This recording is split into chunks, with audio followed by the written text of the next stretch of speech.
KR Visakha news channel కి స్వాగతం. ఇంత కీలకమైన దీంట్లో ఉన్న మీరు మీ అందరినీ ఈరోజు కలవడం సంతోషంగా ఉంది.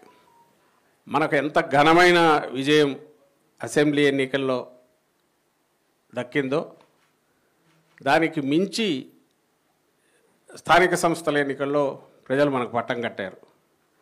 మీ అందరూ అంతగా నిలబడ్డారు గట్టిగా. దానికోసం పార్టీ తరపున సర్పంచుల స్థాయిలో ఏదైతేమి ఎంపీటీసీలు జెడ్పీటీసీలు ఇవన్నీ కూడా అంతా 80 మున్సిపల్ ఎన్నికలు 80-90% మధ్యనే మన విజయం. బహుశా చరిత్రలో అరుదైన విజయం అది. అంటే ఎంటైర్ స్టేట్ కంప్లీట్ అసెంబ్లీ దగ్గర నుంచి కింది వరకు మొత్తం వైఎస్ఆర్సీసీ తప్ప ప్రతిపక్షం అనేది లేకుండా ఇదైంది. అయితే రకరకాల కారణాల వల్ల అదే మనకు ఇబ్బంది కూడా క్రియేట్ చేసింది.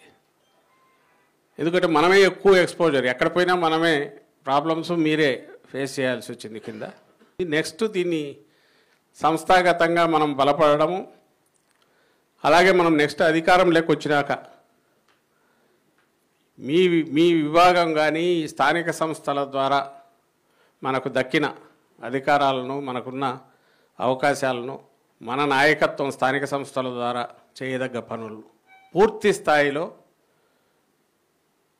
ప్రజలకు ఉపయోగపడే రకంగా, at the same time party కూడా ఉపయోగపడే రకంగా మీ నాయకత్వం మరింత పటిష్టమయ్యేలాగా స్థానిక సంస్థల్లో ఎవరైతే ప్రజాప్రతినిధులు ఉంటారో వాళ్ళు చేసే దిశగానే గట్టిగా ఆలోచనలు సాగుతున్నాయి. అందులో భాగంగానే గతంలో లేని ప్రాముఖ్యత దీనికి ఇవ్వాలనేది అధ్యక్షులు నిర్ణయించారు. పంచాయతీరాజ్ విభాగము ఈ 4 ఏళ్లలో మనం వచ్చే ఎన్నికలు ఎప్పుడు వస్తే అప్పుడు దానికి ప్రిపేర్ కావడంలో, వచ్చిన తర్వాత ఎఫెక్టివ్గా చట్టాన్ని ఉపయోగించుకోవడం, పంచాయతీరాజ్ చట్టాన్ని, అది పార్టీ ఇంతకుముందు అన్నట్టు అది రాష్ట్రానికి ఉపయోగపడాలా, ప్రజలకు ఉపయోగపడాలా, పార్టీ కూడా సంస్థాగతంగా ఉపయోగపడాలా. మీ నాయకత్వం మరింత బలం కావాలా, పరిపుష్టం కావాలా. అటువైపు నుంచి ఎంత గట్టిగా తప్పుడు కేసులు పెట్టో, అక్రమంగా కేసులు పెట్టి వేధించి కక్ష సాధింపు చర్యలో ఈ రెడ్ బుక్ రాజ్యాంగం అని ఒకటి టైటిల్ తీసుకొని వాళ్ళు చేస్తున్నా నిరంకుశంగా ఇచ్చేసి వాళ్ళు ఎంత తోసే కొద్దీ అంత బలంగా తన్నుకొని పార్టీ కార్యకర్తలు, నాయకులు మొత్తం కలెక్టివ్గా ముందుకు రావడం. ఏదైతే సంవత్సరం తిరిగేసరికి ఈరోజు ఎన్నికలు జరిపినా, ఎప్పుడు జరిగినా ఏ రకమైన రిజల్ట్ వస్తాయనేది గోడ మీద రాసినట్టు స్పష్టంగా కనిపిస్తోంది. మళ్ళీ థంపింగ్ మెజారిటీతో జగన్మోహన్ రెడ్డి గారు మళ్ళీ ముఖ్యమంత్రి అవుతారనేది ఇట్స్ రైటింగ్ ఆన్ వాల్ అంటారు కదా, కళ్ళ ముందు కనపడుతుంది. కారణం మనందరికీ తెలిసింది. అతను ఏది అమలు చేయాలనుకోని ముందు అనే ఆలోచన కూడా ఉన్నట్లే చంద్రబాబు నాయుడుకు ముందు నుంచి. అందుకోసమే ఎంత కావాలంటే అసాధ్యమైన హామీలన్నీ ఇచ్చారు. అమలు చేయాలనే ఆలోచన కూడా లేదు కాబట్టి అసలు ఇస్తున్నది కూడా ఎందుకు ఇవ్వాలి అని అనుకున్నట్టున్నాడు, అనవసరం. బహుశా జగన్మోహన్ రెడ్డి గారి అనుభవం చూశాక ఏం చేసినా వీళ్ళు ఎన్నికల్లో అయితే ఓట్లు వేస్తారు లేదు గ్యారెంటీ ఆ మాత్రం కూడా ఎందుకు ఇవ్వాలనుకున్నట్టున్నాడు. నడుస్తున్న పథకాలు కూడా ఆపేశాడు.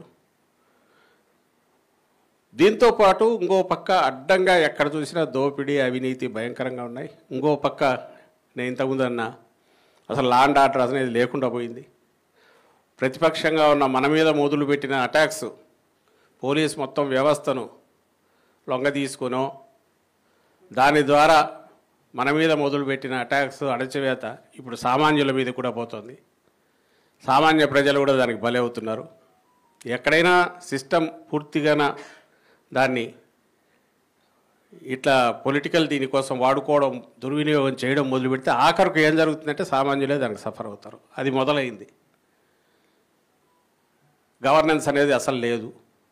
ఇది చాలదని కృష్ణానది, అమరావతి దాన్ని ఇప్పుడు 40,000-50,000 ఎకరాలు చాలవని ఇంకో 40,000 ఎకరాలు దానిల మీద పడుతున్నాడు. అసలు ఈ 1,00,000 ఎకరాలు రియల్ ఎస్టేట్ వ్యాపారం ఏం చేయాలనుకుంటున్నాడో తెలియట్లా. ఆ పేరుతో ఇప్పటికే సంవత్సరంలోనే మీరు అందరూ ఫాలో అయి ఉంటారు.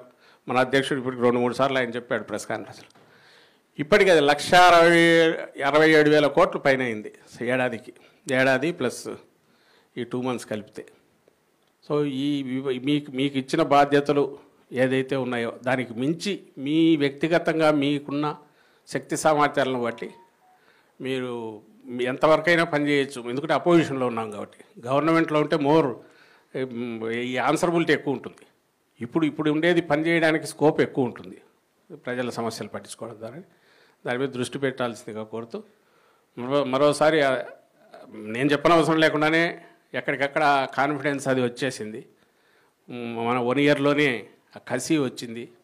మళ్ళీ ఈసారి వచ్చేస్తాము, రావాలనేది కాకుండా వచ్చేస్తామని ఉంది. అట్లా వచ్చేస్తున్నామని తత్సరం ఇది కాకుండా రావడానికి అవసరమైన ఇదే ఉందో నేను ఇంతకుముందు చెప్పిన కార్యక్రమాల ద్వారా వీటి ద్వారా మన శక్తి సామర్థ్యాలను పూర్తిగా పార్టీ కోసం, జగన్మోహన్ రెడ్డి గారిని మళ్ళీ ముఖ్యమంత్రిగా చేసుకోవడం కోసం వినియోగించాల్సిందిగా కోరుతూ I wish you all the best. Thank you very much.